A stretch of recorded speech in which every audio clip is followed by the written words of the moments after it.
तेलंगणाच्या शिक्षण विभागानं 6वीच्या आवर वर्ल्ड थ्रू इंग्लिश हे पुस्तक प्रकाशित केलंय, ज्यात दी लॉस्ट कॅस्केड या धड्यात जॉन नावाचा व्यक्ती शिवाजी महाराजांचे प्राण वाचवतो असा उल्लेख करण्यात आलाय। तसंच धड्याच्या शेवटी जॉननं महाराजांचे प्राण वाचवले नसते तर काय झालं असतं, जॉन हा महाराजांइतका शूर नाही का, तुम्ही जॉनच्या जागी असतं तर काय केलं असतं, असे प्रश्न विचारण्यात आले। हा इतिहास खोटा असून पुस्तकाच्या लेखकावर कायदेशीर कारवाई करण्यात यावी अशी मागणी हिंदू जनजागृती समितीने केली। महाराष्ट्र सरकारने याची दखल घेतली नाही तर उग्र आंदोलन करण्याचा इशाराही हिंदू जनजागृती समितीने दिला। त्यांच्याशी बातचीत केली आमच्या प्रतिनिधी दीपाली जगताप यांनी।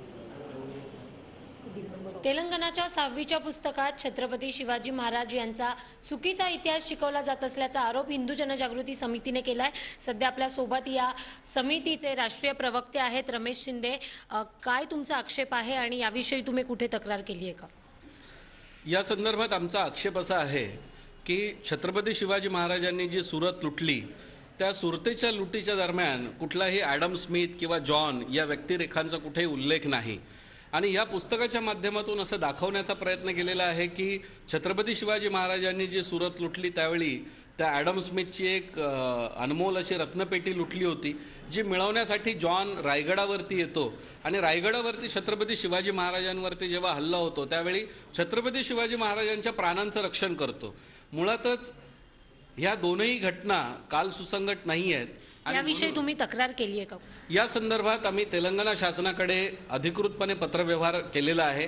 आम्ही तेलंगणा शासनालाही हा धडा कुठेही इतिहासात नाही आणि त्यामुळे हा आमच्या भावना दुखावणारा आहे, छत्रपती शिवरायांचा अवमान करणारा आहे, अशा प्रकारे आम्ही या संदर्भात त्यांना भावना कळवलेल्या आहेत। त्यांच्याकडून या संदर्भात कुठेही उत्तर आम्हाला मिळालेलं नाही।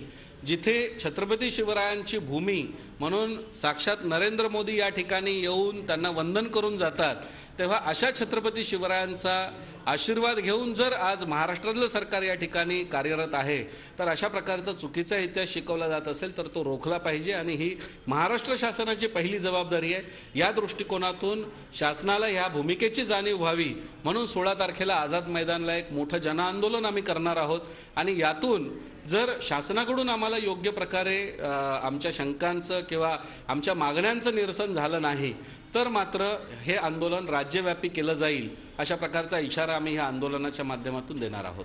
व्हिडिओ जर्नलिस्ट उदयसह दीपाली जगताप पाटील, झी मीडिया, मुंबई। झी 24 तास रहा एक पाऊल पुढे।